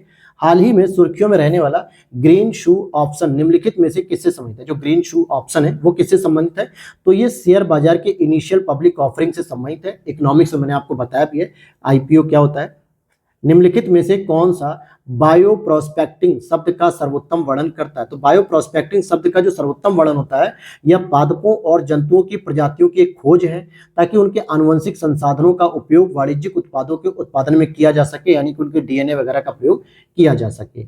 अगला प्रश्न है आपका 52, निम्नलिखित प्रदूषकों पर विचार करते हैं और उपयुक्त प्रदूषकों में से कौन इस्पात के उत्पादन के दौरान उत्सर्जित होते हैं? यानी कि जब स्टील इंडस्ट्री काम करती है, स्टील का प्रोडक्शन किया था, तो कौन कौन से ऐसे हानिकारक प्रदूषक हैं जिनका उत्पादन होता है? तो आप देखोगे यहाँ पे सल्फर के ऑक्साइड भी आएंगे, पार्टिकुलेट मैटर भी आएंगे, यानी PM 2.5 और PM 10, फिर नाइट्रोजन के ऑक्साइड, कार्बन मोनोऑक्साइड और कार्बन डाइऑक्साइड, ये सभी का उत्पादन होता है, अर्थात डी ऑप्शन इज करेक्ट हो जाएगा। अगला प्रश्न है आपका 53, राष्ट्रीय जलवायु परिवर्तन अनुकूलन कोष, जिसको NAFCC के संदर्भ में पूछा जा रहा है, और अगर हम इसकी बात करें तो इसे पृथ्वी शिखर वार्ता के परिणाम स्वरूप 1992 में शुरू किया गया था, और राष्ट्रीय कृषि और ग्रामीण विकास बैंक यानी नाबार्ड इसकी राष्ट्रीय कार्यान्वयन इकाई है। तो आप देखोगे कि केवल दूसरा तो सही है, लेकिन इस प्रोग्राम को जो शुरू किया गया था वो 2015 में शुरू किया गया था, और 2015 में पहली बार इसके ऊपर लगभग 350 करोड़ रुपए की लागत लगाई गई थी पहली बार। हालांकि ये नाबार्ड की एक राष्ट्रीय इकाई के तौर पर इसे शुरू किया गया, लेकिन स्पेशली इसे 2015 में शुरू किया गया था। अगला प्रश्न, हाल ही में सुर्खियों में रहा गोम्फोनेमा राजगुरुई, ये इस प्रकार का है, मतलब ये क्या है? अगर ये पूछा है तो ये एक शैवाल का एक टाइप है, यानी कि शैवाल का एक प्रजाति है जिसकी खोज की गई है अभी। अगला प्रश्न अगर हम बात करें, ध्रुवीय समताप मंडलीय बादलों के संदर्भ में निम्नलिखित कथनों पर आपको विचार करना है, और हम क्या विचार करते हैं? अंटार्कटिक वायुमंडल की अत्यधिक ठंडी शीत ऋतु में PSC अर्थात कि ध्रुवीय समताप मंडलीय बादलों का निर्माण आसानी से हो जाता है क्या? फिर हम देखेंगे कि PSC की प्रचुरता के कारण शीत ऋतु के दौरान अंटार्कटिक में ओजोन का अवक्षय अधिकतम तीव्रता से होता है। ऐसी बात बिल्कुल नहीं है, केवल पहला स्टेटमेंट सही हो जाएगा, एक यहाँ पे सही हो जाएगा। अगले प्रश्न को देखें 56 को। तो यहाँ पर अगला प्रश्न है कि खाद्य श्रृंखला यानी कि फूड चेन के बारे में पूछा है, सभी खाद्य श्रृंखलाएं स्वपोषी से शुरू होती हैं? तो हाँ, हम बिल्कुल कह सकते हैं कि भाई जो सभी खाद्य श्रृंखलाएं हैं क्या वो स्वपोषी से ही शुरू होती हैं। जलीय पारिस्थितिकी तंत्र में अपरद खाद्य श्रृंखला ऊर्जा प्रवाह के लिए प्रमुख माध्यम होती है, क्योंकि इसमें चारण खाद्य श्रृंखला पूरी तरह से अनुपस्थित होती है। मृतपोषी अपरद खाद्य श्रृंखलाओं का एक महत्वपूर्ण भाग होते हैं। अब मृतपोषी क्या होते हैं? एक ऐसे जो डेट्रियस जिसको हम कह सकते हैं, या ऐसे जो सामान्यतः कार्बनिक पदार्थों का या मरे हुए या सड़े गले पदार्थों का विघटन करते हैं, तो ये एक महत्वपूर्ण भाग होते हैं। तो सही है। पहले में कहा गया कि सभी खाद्य श्रृंखला स्वपोषी का मतलब हो गया पेड़ पौधे या उत्पादक तो ऐसा तो नहीं है, क्योंकि जो अपरत खाद्य श्रृंखला है वो सामान्यतः कार्बनिक सामग्री से प्रारंभ होती है, उसमें तो कहीं पर भी आपका स्वपोषी नहीं होता है, तो इसलिए पहला गलत हो गया। दूसरे की बात करें तो दूसरा भी आपका गलत है, केवल तीसरा ही सही होगा, अर्थात सी ऑप्शन करेक्ट हो जाएगा। अगला प्रश्न है आपका 57, निम्नलिखित यौगिकों पर विचार करते हैं, निम्नलिखित में से कितने यौगिक ओजोन क्षयकारी यानी कि जो ओजोन को जो है कि डिप्लीट करते हैं अर्थात इसका नुकसान करते हैं। तो आपसे पूछा रहा है क्लोरोफ्लोरोकार्बन यानी कि CFC, तो ये तो बिल्कुल होता है। हाइड्रोक्लोरोफ्लोरोकार्बन तो HCFC यह भी होता है। मिथाइल ब्रोमाइड और हाइड्रोफ्लोरोकार्बन यानी HFC, तो ये तीनों होते हैं, लेकिन मिथाइल ब्रोमाइड इसमें शामिल नहीं होता है। तो यहां पे थोड़ा सा आप करेक्शन कर लीजिएगा कि CFC, HCFC, ठीक है, और साथ में मिथाइल ब्रोमाइड, ये तीनों ओजोनकारी होते हैं, लेकिन हाइड्रोफ्लोरोकार्बन को ओजोनकारी या ओजोन क्षयकारी नहीं माना जाता है। हालांकि इन पदार्थों पर जो है कि मॉन्टे प्रोटोकॉल में इसे शामिल किया गया था, लेकिन वर्तमान में ये जो है कि एक शक्तिशाली ग्रीन हाउस गैस में काउंट की जाती है, न कि ओजोन क्षयकारी में। तो इसको जो है कि ग्रीन हाउस गैस के रूप में तो काउंट किया जाता है, लेकिन ओजोन क्षयकारी में नहीं। तो ये तीन ही केवल रहेंगे, अर्थात केवल 3 युग्म सही हो जाएंगे। अब आगे अगर हम बात करते हैं अगले प्रश्न की ओर, 58 पूछा जा रहा है, निम्नलिखित में से कौन सी कार्बन प्रच्छादन की विधियां यानी कि कार्बन कैप्चरिंग अर्थात कि कार्बन का अवशोषण कैसे किया जा सकता है। तो महासागरों का जो लौह निषेचन है, यहां से भी कार्बन को मतलब एब्जॉर्ब किया जा सकता है, कार्बन को जो है कि अपने पास एकत्रित किया जा सकता है। कार्बन डाइऑक्साइड का भूमिगत अंतःक्षेपण, जो कार्बन डाइऑक्साइड आपके मतलब वायुमंडल में निकलती है इंडस्ट्री से, तो उसको क्यों नाम भूमिगत अंतःक्षेपण करते, भूमि के अंदर। दूसरा, समुद्री शैवाल में वृद्धि अगर होगी तो इससे क्या होगा, ये वायुमंडल में से कार्बन डाइऑक्साइड को ग्रहण करेंगे भोजन बनाने के लिए, तो ये सारे के सारे शैवालों में हो जाएंगे। और आर्द्र भूमि की अगर हम पुनर्बहाली करेंगे तो ये बहुत अधिक मात्रा में क्या करेंगे, ग्रीन हाउस गैसेस के रूप में कार्बन डाइऑक्साइड को अवशोषित करके रखेगी अपने पास, अर्थात इसी को हम कह सकते हैं कार्बन प्रच्छादन। तो इसलिए 1 2 3 4 आपका सही हो जाएगा 58 का। अगला प्रश्न है आपका 59, प्रधानमंत्री जन विकास कार्यक्रम के संदर्भ में हम बात करेंगे। क्या बात करेंगे हम, प्रधानमंत्री जन विकास कार्यक्रम के संदर्भ में। यह एक केंद्रीय क्षेत्रक योजना है, इसका उद्देश्य अल्पसंख्यक समुदायों के लिए आधारभूत अवसंरचना, सामाजिक आर्थिक सुविधाओं को बेहतर बनाना है। इसके अंतर्गत परियोजनाएं संबंधित राज्य केंद्र शासित प्रदेशों सरकार द्वारा कार्यान्वित और प्रबंधित की जाती है। तो इनमें से कितने आपके सही होंगे और कितने नहीं होंगे। हालांकि इसको मैंने ऑलरेडी करंट अफेयर्स के तौर पे दूसरे प्रश्न में भी पढ़ा रखा है, अर्थात कि जो दूसरे टेस्ट पेपर हुए थे। तो यहाँ पर ये पूछा जा रहा है कि क्या यह केंद्रीय क्षेत्रक योजना है, तो हम कहेंगे कि नहीं, ये केंद्रीय क्षेत्रक योजना नहीं है, बल्कि CSS है, अर्थात कि केंद्र के द्वारा प्रायोजित योजना है, सेंट्रली स्पॉन्सर्ड स्कीम है ये। तो इसलिए पहला तो गलत हो गया, दूसरा भी सही है, तीसरा भी सही है। इसलिए यहां पे हम कह सकते हैं कि इसमें केवल 2 समूह सही है, केवल 2 सही है, पहला गलत था क्योंकि केंद्रीय क्षेत्रक की नहीं बल्कि केंद्र प्रायोजित थी। अगला प्रश्न है आपका केंद्रीय प्रदूषण नियंत्रण बोर्ड, इसके संदर्भ में पूछा जा रहा है, यह पर्यावरण वन जलवायु परिवर्तन मंत्रालय के अधीन एक सांविधिक गठन है क्या, या सांविधिक संगठन है, तो हम कहेंगे बिल्कुल सही है। और इसका गठन वायु प्रदूषण निवारण अधिनियम 1981 के तहत किया गया है क्या, तो यहां पर आपको देखना है कि इसका जो गठन है वो जल प्रदूषण निवारण अधिनियम 1974 के तहत किया गया था, 1974 में ही, ठीक है। तो केंद्रीय प्रदूषण नियंत्रण बोर्ड का गठन आपके जल प्रदूषण निवारण नियंत्रण अधिनियम के तहत किया गया है, ठीक है, ध्यान देना। और लेकिन इसको जो शक्तियां सौंपी गई, जो कार्य सौंपे गए हैं, ये जो है कि 1981 के तहत किए गए, तो इसलिए दूसरा तो गलत हो गया, तो केवल पहला ही सही होगा।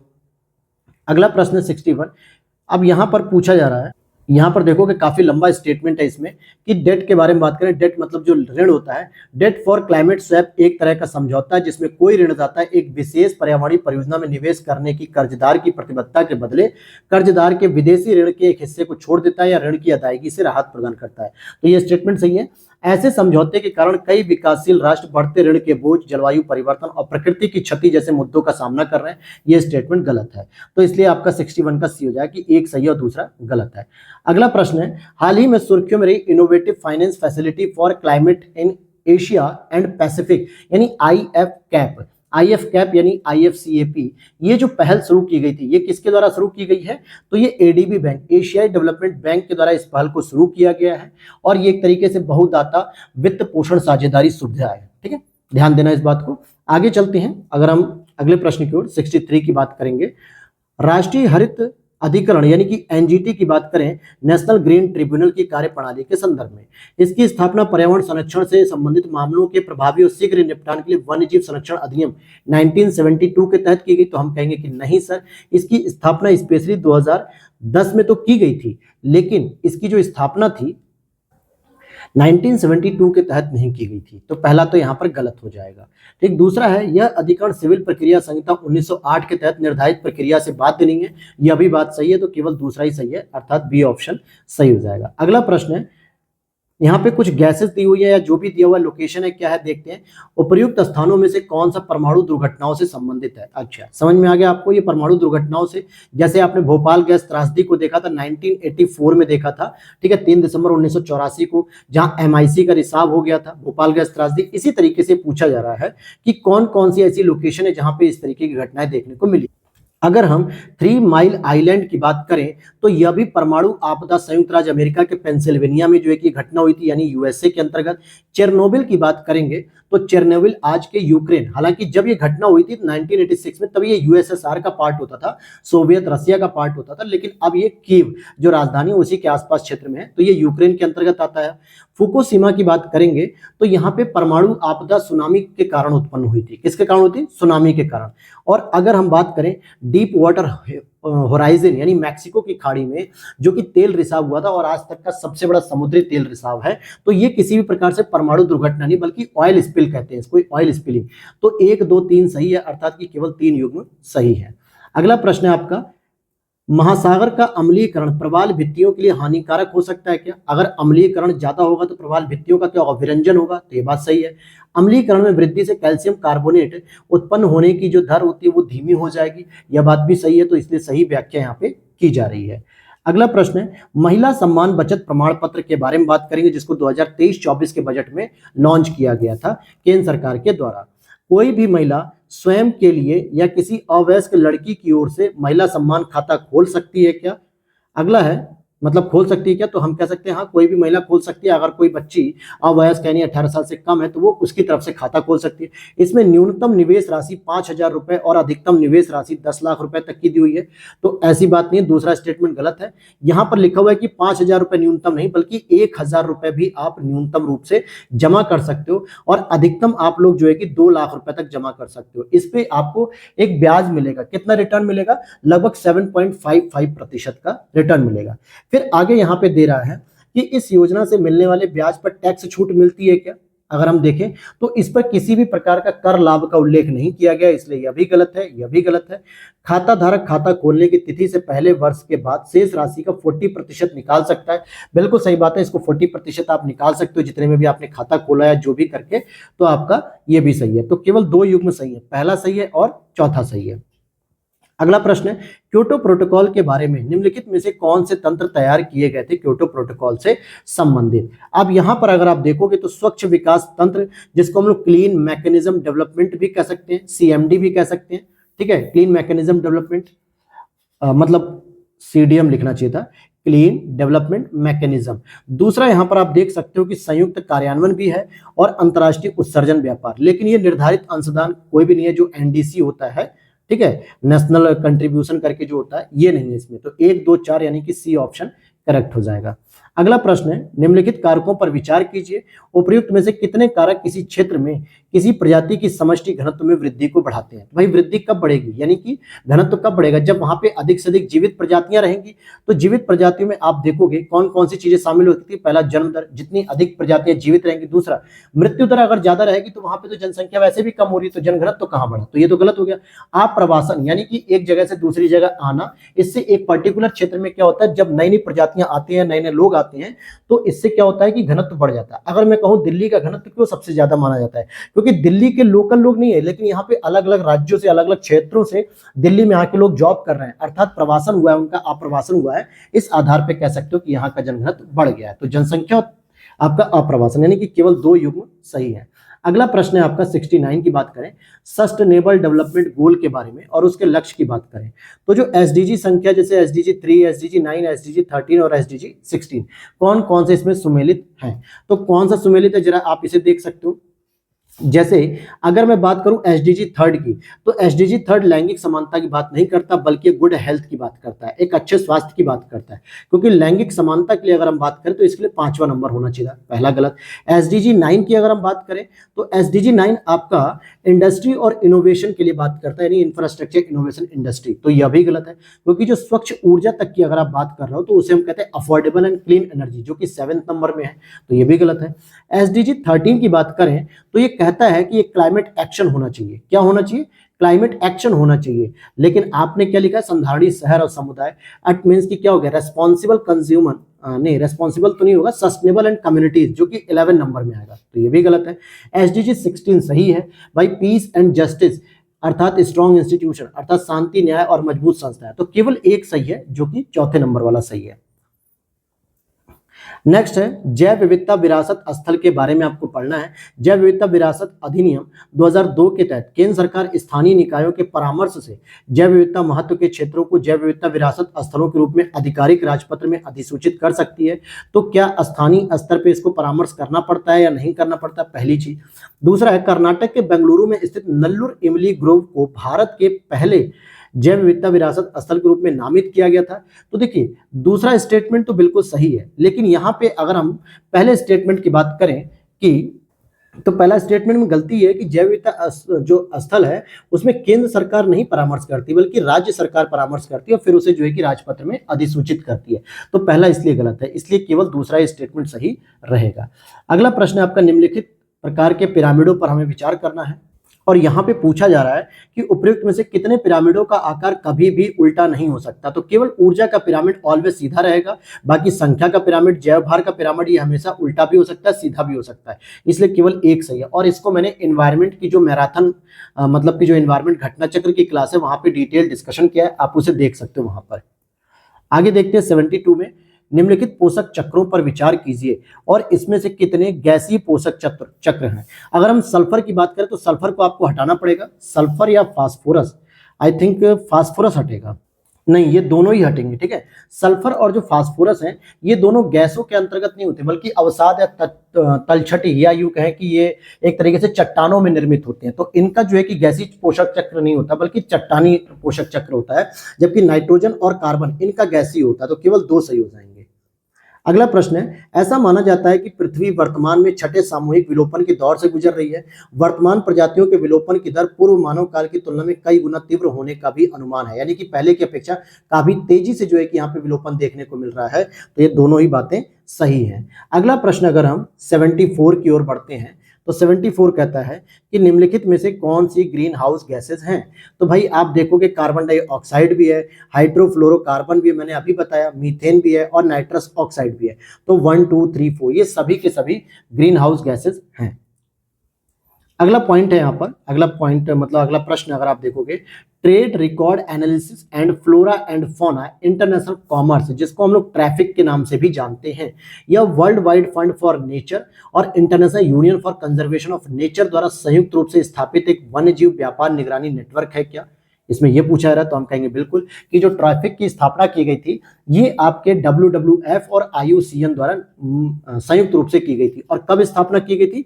1976 में की गई थी ट्रैफिक की स्थापना। दूसरा है, इसका संबंध विश्व भर में वन्य जीवों के वैध एवं अवैध व्यापार दोनों की निगरानी होती है, यानी कि लीगल भी और इलीगल भी, तो ये दोनों पे ही कंट्रोल करता है, इसलिए आपका 1 और 2 दोनों ही सही हो जाएगा।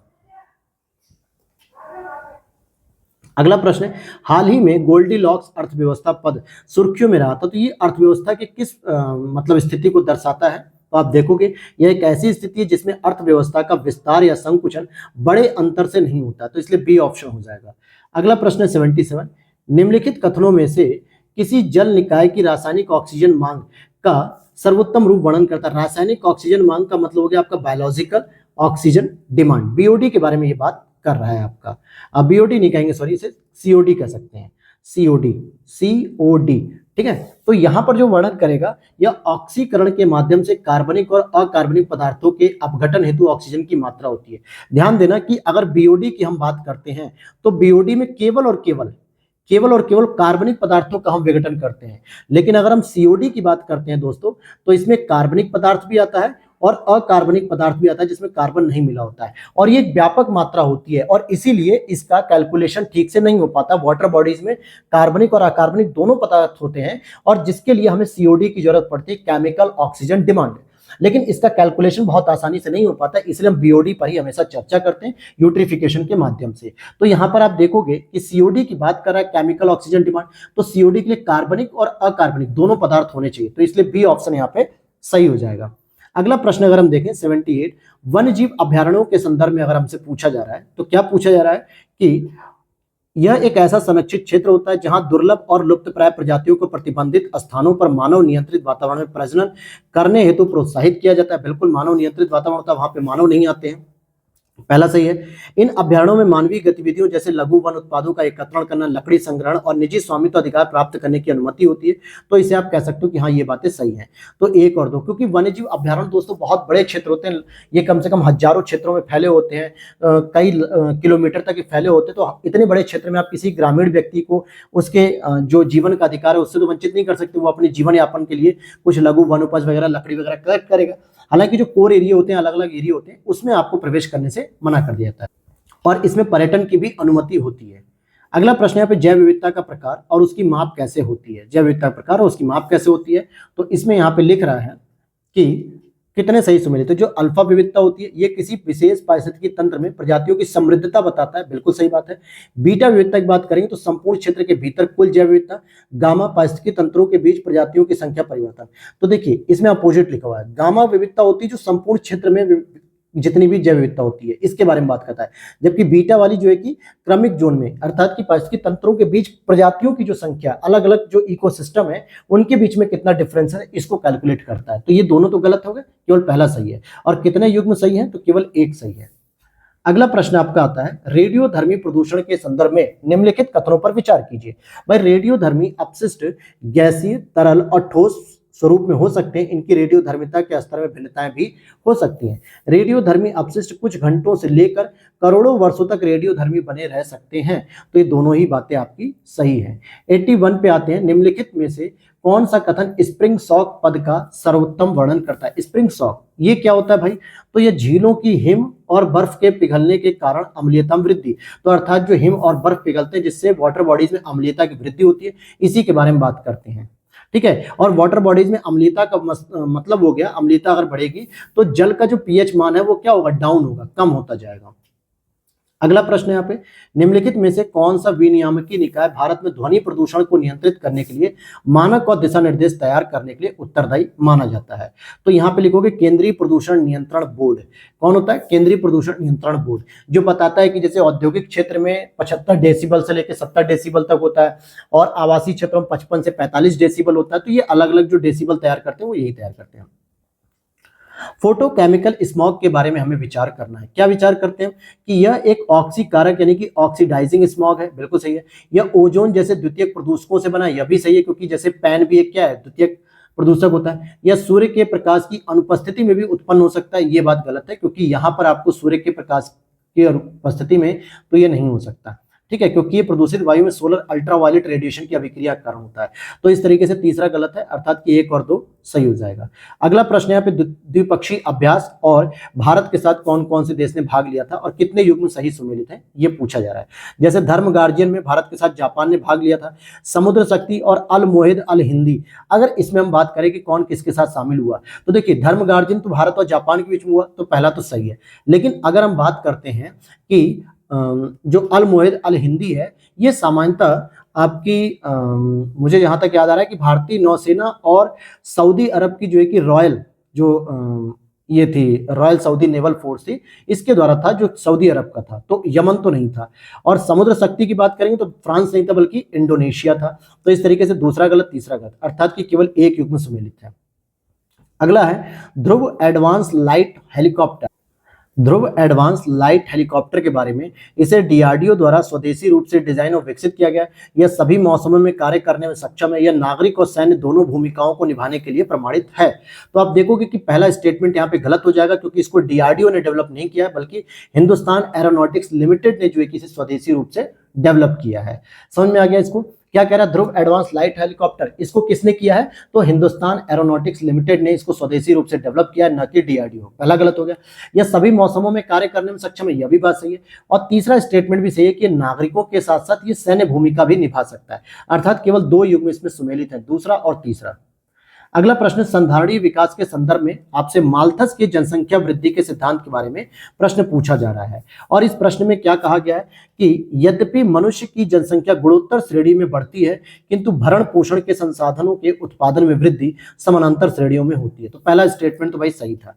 यह सिद्धांत पहली बार 1972 में क्लब ऑफ रोम द्वारा लिमिट्स टू ग्रोथ में प्रस्तावित किया गया था क्या, तो यहां पर यह पूछा जा रहा है। तो आप देखोगे कि संधारणीय विकास जो है कि हो सकता है जो लिमिट टू ग्रोथ पुस्तक में आया हो, लेकिन अगर इसकी बात करेंगे तो ये सामान्यतः 19वीं शताब्दी में विकसित हुआ था, और इसलिए ये दूसरा स्टेटमेंट तो गलत हो जाएगा, क्योंकि ये 20वीं शताब्दी की बात हो रही है यहाँ पे 1972, जबकि ये डेवलप हुआ था 19वीं शताब्दी में, इसलिए केवल एक सही है, ए ऑप्शन इज करेक्ट हो जाएगा। और अगले प्रश्न को अगर हम देखते हैं 87 नंबर पे, तो 87 नंबर जो प्रश्न है, निम्नलिखित में से कौन से रेडियोधर्मी अपशिष्ट प्रबंधन सिद्धांत में शामिल हैं जिनका भारत में पालन किया जाता है। तो भाई रेडियोधर्मी अपशिष्ट प्रबंधन की बात हो रही है कि कौन कौन से ऐसे हैं। तो देखो, मानव स्वास्थ्य पर्यावरण की सुरक्षा भी है, भावी पीढ़ियों के लिए चिंता भी है, कानूनी फ्रेमवर्क की स्थापना भी है, और अपशिष्ट न्यूनीकरण प्रबंधन की परस्पर निर्भरता और सुविधा केंद्रों की सुरक्षा भी है। तो 1 2 3 4 चारों हैं। अगला प्रश्न है आपका, निम्नलिखित वृक्षों पर विचार करते हैं, और यहां पूछा जा रहा है कि उपयुक्त में से कितने वृक्ष ऐसे जो पर्णपाती है, यानी कि जो एक निश्चित समय पर अपनी जो पत्तियां हैं उनको गिरा देते हैं। तो कौन कौन से होते हैं, जैसे सामान्यतः बांस की बात करें, सहतूत की और आबनूस की बात करेंगे। तो इसमें सिंपल सी बात है कि आपकी जो पर्णपाती प्रजातियां हैं उसमें सागौन, नीम, बांस, साल, चंदन, शीशम, खैर, सहतूत ये सब आते हैं।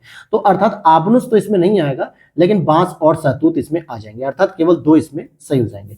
अगला प्रश्न, पारिस्थितिकी संरक्षण के संदर्भ में देवराई, देवगुड़ी और देवराहटी ये क्या है भाई, तो ये एक तरीके से पवित्र उपवन है जो कहां पर स्टैब्लिश किए गए हैं, तो ये महाराष्ट्र में पाए जाते हैं। तीनों ही जो एक पवित्र उपवन है जो सामान्यतः कहां पाया जा रहा है, महाराष्ट्र में पाया जा रहा है।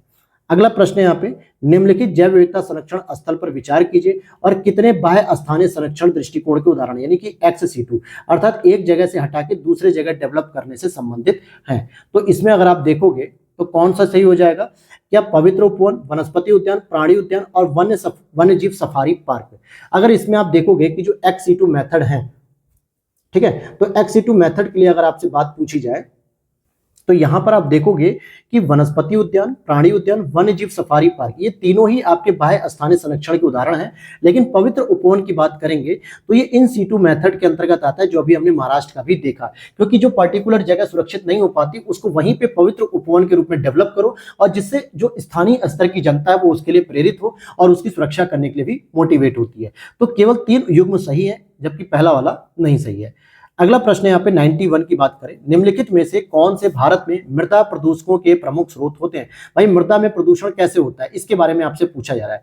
तो मृदा में प्रदूषण आप देखोगे कृषिगत अपशिष्ट अगर होंगे तो भी प्रदूषण होगा, उर्वरक और कीटनाशकों का प्रयोग करोगे तो भी मृदा प्रदूषित होगी, औद्योगिक अपशिष्ट अगर आके मिट्टी में मिलेगा तो भी होगी, और इलेक्ट्रॉनिक अपशिष्ट जो कचरे होते हैं जो मृदा में जाके प्रदूषण फैलाते हैं, जैसे इसमें निकल हो जाते हैं, लेड यानी कि सीसा हो जाता है, ये सभी जो है कि केमिकल्स प्रॉब्लम क्रिएट करते हैं। तो 91 का डी ऑप्शन इज करेक्ट हो जाएगा।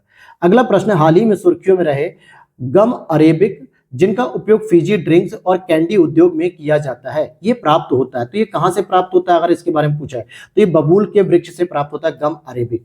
अगला प्रश्न, निम्नलिखित में से कौन सी जनजाति नागार्जुन सागर श्रीशैलम टाइगर रिजर्व में बाघों के संरक्षण में शामिल है। तो बाघों के संरक्षण में यहाँ पे शामिल है चेंचू जनजाति इनके लिए काम करती है। अगला प्रश्न है, प्रजातियों के बीच पारस्परिक क्रिया के निम्नलिखित उदाहरणों में से कितने पारस्परिक क्रिया करने वाली एक प्रजाति को निश्चित रूप से नुकसान पहुंचता है। तो इसमें आप देखोगे कि बाढ़ यानी हेज पादपों पर वृद्धि करने वाले जो कैस्कुटा यानी अमरबेल जिसको हम लोग परजीवी कहते हैं, ठीक है, एक तरीके से, तो इससे जो है कि इसको नुकसान होता है। क्या कह रहा है कि पारस्परिक क्रिया के कारण पारस्परिक क्रिया करने से एक प्रजाति को निश्चित रूप से नुकसान पहुंचता है। भाई पादप को नुकसान पहुंचता है क्योंकि वो उसके पोषक तत्वों को चूस ले जाता है, खत्म कर देता है। तो ये वाला तो सही है। निकट साहचर्य में रहने वाली पक्षी बगुला और चारण पशु को इनमें आपस में कोई नुकसान नहीं होता है। आप अक्सर देखो गाय वगैरह या भैंस वगैरह जो चरती है, बकरी वगैरह जो घास वगैरह खाती हैं, तो जब वो अक्सर क्या होता है घासों को खींच के खाती हैं, अर्थात कि सिंपल सी बात हो खींच के कैसे खाती हैं कि उसमें से जो मिट्टी वगैरह होती है वो जब उखड़ के बाहर आती है तो उन मिट्टियों में से बहुत छोटे छोटे कीट वगैरह बाहर निकलते हैं जो बगुले वगैरह उसको खाते रहते हैं आराम से, तो दोनों को नुकसान नहीं होता है, तो ये हटा दो। क्लाउन मछली और समुद्री एनीमोन के बीच पारस्परिक क्रिया को, नहीं तो ये भी नहीं, ये भी पॉजिटिव है, तो केवल एक युग्म सही हो जाएगा। अगला प्रश्न यहाँ पे 95 की बात करेंगे। सिक्किम के एकीकरण के संदर्भ में भारत का हिस्सा बनने से पहले सिक्किम पर नामग्याल राजवंश का शासन था। 1975 में सिक्किम में राजतंत्र को समाप्त करने के लिए जनमत संग्रह कराया गया था। सिक्किम को एक राज्य के रूप में मान्यता देने के लिए संसद में 36वां संवैधानिक संशोधन अधिनियम पारित किया गया था। 95 से पूछा जा रहा है कि कौन सा स्टेटमेंट सही होगा, कौन सा नहीं होगा। तो अभी हाल ही में अगर आप देखोगे तो 16 मई 2023 को सिक्किम दिवस मनाया गया, जो कि 22वां सिक्किम दिवस था, और 1975 में जो है कि इसे तत्काल रूप से शामिल कर लिया गया था। हालांकि जो सिक्किम की स्थापना अगर हम बात करेंगे तो 1642 में हुई थी, और उस समय नामग्याल जो है कि इसके पहले चोग्याल सम्राट भी थे। तो अब आ जाते हैं हम एक एक इंपॉर्टेंट पॉइंट पर। तो देखिए, पहला स्टेटमेंट सही है क्योंकि भारत का हिस्सा बनने से पहले इसमें नामग्याल राजवंश भी शामिल था। ठीक है, पहला स्टेटमेंट सही है। अगर हम दूसरे स्टेटमेंट की बात करें तो 1975 में सिक्किम में राजतंत्र को समाप्त करने के लिए जनमत संग्रह किया गया, तो ऐसा नहीं है। जनमत संग्रह ऑलरेडी बहुत पहले ही किया जा चुका था, 1950 में जब भारत सिक्किम संधि हो चुकी थी तभी। ठीक है, तभी संरक्षित राज्य बन चुका था। तो यहाँ पे राजतंत्र इस समय मतलब कि कंप्लीट हुआ था, ये ऐसी बात नहीं है। तो ये हो गया गलत। और सिक्किम को एक राज्य के रूप में, पूर्ण राज्य के रूप में 36वां संवैधानिक संशोधन किया गया था, जो कि 1975 में हुआ था, तो ये भी सही बात है। ठीक है, तो इसलिए आप देखोगे कि तीसरा भी सही है, इसलिए आप देखो कि केवल दो स्टेटमेंट सही हैं, पहला और तीसरा। अगला प्रश्न है, पारिस्थितिकी तंत्र में उत्पादकता के संदर्भ में निम्नलिखित कथनों पर विचार करना। और वो क्या विचार हम करते हैं कि एक पारिस्थितिकी तंत्र की सकल प्राथमिक उत्पादकता प्रकाश संश्लेषण के दौरान कार्बनिक तत्व की उत्पादन दर होती है। द्वितीयक उत्पादकता शाक भक्षी या अपघटकों की खपत के लिए उपलब्ध बायोमास होती है। तो केवल पहला ही सही है, जबकि द्वितीय उत्पादकता के लिए जो उपलब्ध बायोमास होती है बल्कि वो नहीं होती, बल्कि 10% का उसमें फॉर्मूला भी लगता है। आगे देखते हैं, निम्नलिखित जीवों पर विचार करते हैं हम लोग।